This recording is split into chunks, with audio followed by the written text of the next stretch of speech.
असल में आजकल जहां भी जाओ लोग पूछते हैं क्या नरेंद्र मोदी 400 पार करेंगे। लोग ये तो मानकर बैठे हैं कि मोदी तीसरी बार प्रधानमंत्री बनेंगे। लोग ये भी मानते हैं कि बीजेपी इस बार 300 से ज्यादा सीटें जीत सकती है, लेकिन 300 से ऊपर कितनी सीटें आएंगी इसको लेकर अलग अलग तरह के दावे हैं। सबसे इंटरेस्टिंग बात यह कि विरोधी दलों के नेता भी मानते हैं कि 2024 का चुनाव नरेंद्र मोदी बड़े आराम से जीतेंगे, विरोधी दलों का कोई चांस नहीं है। पर उनका जमीर यह मानने को तैयार नहीं है कि मोदी की जीत मोदी की लोकप्रियता के आधार पर होगी। कोई कहता है मोदी ईवीएम में गड़बड़ करके जीतेंगे, कोई कहता है सारे विरोधी दलों के नेताओं को जेल में डालकर जीतेंगे, कोई कहता है कि मोदी इसलिए जीतेंगे क्योंकि लेवल प्लेइंग फील्ड नहीं है। उनका कहना है कि विरोधी दलों के पास न चुनाव लड़ने के लिए पैसा है और न ही संवैधानिक संस्थाएं उनके साथ हैं। और यह सब कहने के बाद विरोधी दलों के नेता पूछते हैं कि मोदी को 400 सीटें क्यों चाहिए, और जवाब भी दे देते हैं कि मोदी लोकतंत्र को खत्म करना चाहते हैं। वो कहते हैं मोदी 400 सीटें जीतकर संविधान को बदलना चाहते हैं। आज नरेंद्र मोदी ने इन आरोपों का करारा जवाब दिया। आज मोदी ने कहा कि अब हार की हताशा में डूबे लोग देश में भ्रम फैलाने की कोशिश कर रहे हैं, लोगों को डराने का षड्यंत्र कर रहे हैं, अफवाहें फैला रहे हैं कि मोदी आया तो संविधान खत्म कर देगा। बीजेपी बाबा साहब अंबेडकर के संविधान को खत्म करना चाहती है। मोदी ने आज 4 पब्लिक मीटिंग्स की, 2 बिहार में, 2 बंगाल में। पूर्णिया में मोदी ने कहा उनकी सरकार ने तो संविधान को सर्वोपरि रखा है। इस साल संविधान लागू होने के 75 साल पूरे हो रहे हैं। सरकार ने जैसे आजादी का अमृत महोत्सव बनाया, उसी तरह संविधान लागू होने का उत्सव भी मनाएगी। मोदी ने कहा जो लोग संविधान को खत्म करने की अफवाह फैला रहे हैं, हकीकत तो यह है कि बाबा साहब अंबेडकर का अपमान उन्हीं पार्टियों ने किया। उन्हीं पार्टियों ने इमरजेंसी लगाकर संविधान को सस्पेंड किया था। मोदी ने कहा उनके लिए तो संविधान सबसे ऊपर है। उन्होंने संविधान को देश के हर घर, हर परिवार तक ले जाने का संकल्प लिया है। हमारी ही सरकार ने देश में संविधान दिवस मनाने की शुरुआत की, और ये वर्ष तो बहुत विशेष है। इस साल संविधान के 75 वर्ष की शुरुआत हो रही है। हमने तय किया है हम देश के कोने कोने में बाबा साहब के संविधान की भावना को लेकर जाएंगे।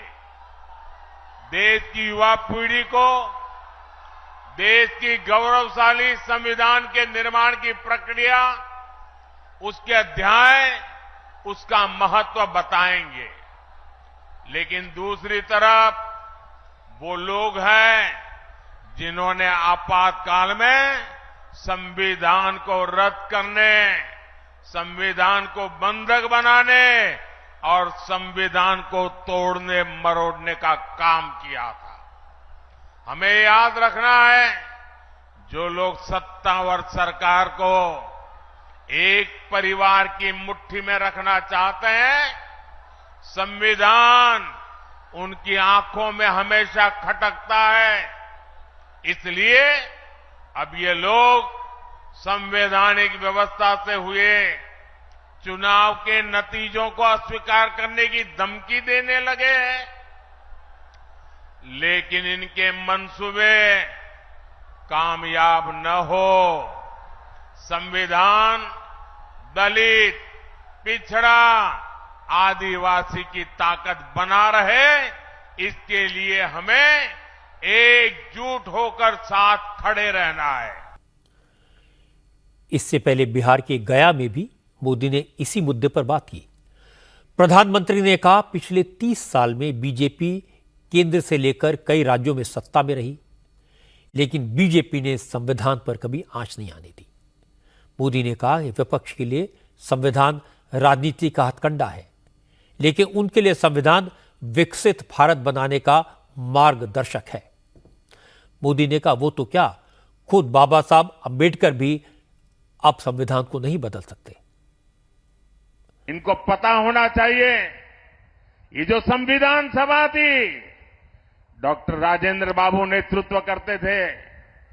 बाबा साहब आम्बेडकर का दिल, दिमाग और कलम उसको शब्दों में डाल रहा था। और जो लोग सनातन को गाली देते हैं ना, वो भी कान खोल करके सुन लो।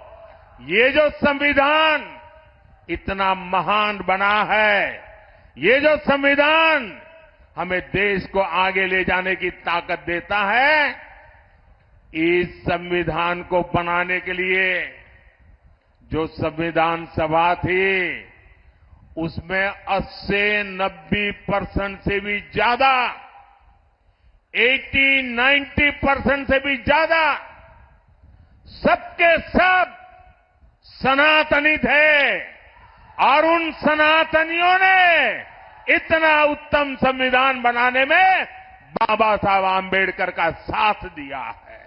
जो लोग संविधान को राजनीतिक हथियार के नाते उपयोग करना चाहते हैं, वे जरा कान खोल करके सुन लें। पहले कहते रहते थे कि लोग पुराणपंथी है, ये प्रगतिशील लोग नहीं है। हमने दिखा दिया चंद्रयान पर जाने की ताकत किसमें है। वैसे ही अब वो पिछले 25-30 साल से एक पुरानी रिकॉर्ड घुमा रहे हैं। जब भी बीजेपी आगे बढ़ती है तो संविधान का राजनीतिक शस्त्र के लिए उपयोग करते हैं और झूठ फैलाते हैं। संविधान बदल देंगे, संविधान बदल देंगे। भाइयों बहनों, लिख के रखिए, मोदी तो क्या, बीजेपी तो क्या, स्वयं बाबा साहब आम्बेडकर भी इस संविधान को नहीं बदल सकते हैं। संविधान हमारे जीवन को, हमारे संस्कारों को, हमारी भावनाओं को नई ताकत देने वाला संविधान वो ताकत है जिसको हमें दिलों तक पहुंचाना है। आपके लिए संविधान राजनीति का हथकंडा होगा, हमारे लिए संविधान श्रद्धा का केंद्र है, हमारे लिए संविधान आस्था का केंद्र है, हमारे लिए संविधान आने वाले 2047 के सपनों को पूरा करने का हमारा मार्गदर्शक है। आप सोच रहे होंगे आखिर संवैधानिक तरीके से चुनी गई सरकार संविधान को खत्म क्यों करेगी? नरेंद्र मोदी को संविधान की रक्षा का वचन इस अंदाज में क्यों देना पड़ रहा है? असल में जब से मोदी ने 400 पार का नारा दिया है, उसके बाद से ही विरोधी दलों के ज्यादातर नेताओं ने ये नैरेटिव बनाने की कोशिश शुरू कर दी है कि अगर नरेंद्र मोदी तीसरी बार प्रधानमंत्री बने तो देश में लोकतंत्र खत्म हो जाएगा, इसके बाद देश में चुनाव नहीं होंगे। मोदी को अगर 400 से ज्यादा का बहुमत मिल गया तो मोदी संविधान को बदल देंगे। राहुल गांधी, तेजस्वी यादव, अखिलेश यादव, ममता बनर्जी से लेकर असदुद्दीन ओवैसी तक सारे नेता अपनी रैलियों में यही बात बार बार कहते हैं।